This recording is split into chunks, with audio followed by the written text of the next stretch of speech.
going to go over sports performance gimmicks, things that are typically done that are more or less flashy rather than effective. And the first one, and the one you knew I was probably going to bring up, is the tire flip.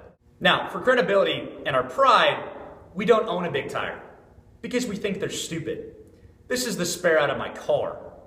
And the good thing is, it's just as ridiculous, and I can still get my point across.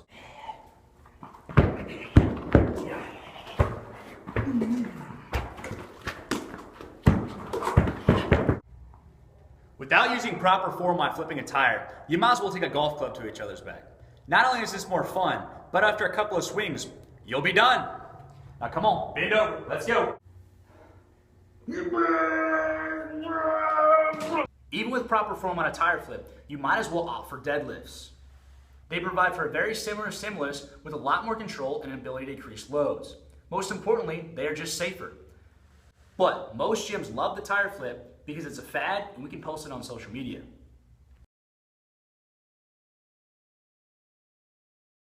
Now, the next concept is sled pushes. Sled pushes are a little bit different because if done properly while looking at mechanics, they can actually be very beneficial. We use sled pushes at our gym, but in ways that most gyms don't. When doing sled pushes, you want to make sure you bring the knee to a full range of motion. Your back is flat, you're striking the ground with force in the ball of the foot, and you're getting all the way to extension. This will work on acceleration mechanics while moving a load. The issue with this is that most gyms ignore this fact entirely, and either A, put too much weight on the sled, or B, move the sled too quickly. Out here in the darkness, there's some idiot doing sled pushes.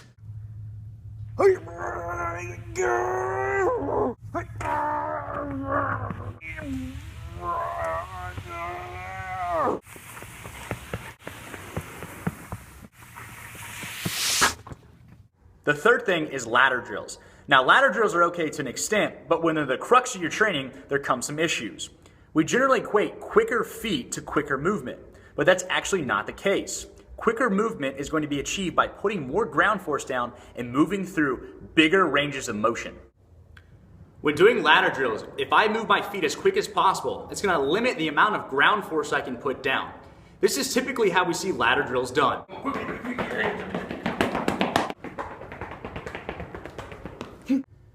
It doesn't matter if you're doing ladder drills with a ball,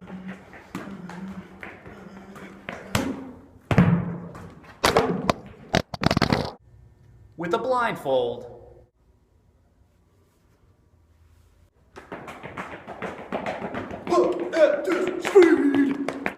or with a small child.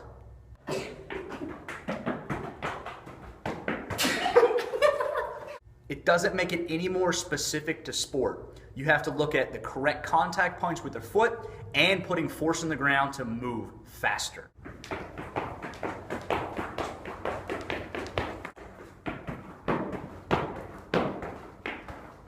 Then the last one that most people wouldn't guess, but one of my favorites, is yelling.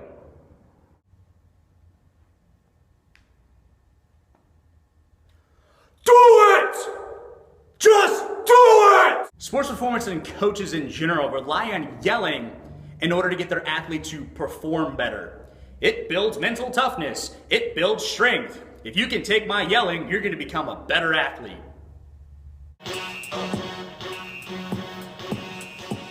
Come on, you call out a push-up, let's go! Move, move! Let's go faster over here, come on, let's go! And this is just ridiculous. Athletes should have an internal locus of control of wanting to get better and wanting to play well. This has to be a skill and the mindset of a coach first in order for the athlete to take on. Athletes should want to play for themselves and play for their teammates. This type of coaching is significantly more difficult and significantly more effective when done well and done respectfully. There's a lot of places that don't understand this. So the next time you're training for your sport or in your gym, think about these things. Are they just making you lift and do things for the sake of breaking you down and sweating? Are they constantly yelling at random things instead of providing structure for a team? Don't fall in these gimmicks that sports performance places use and a lack of their understanding how to really improve an athlete. So when you really want to train, you know where to find us. Oh, and if you don't, the link's in the description.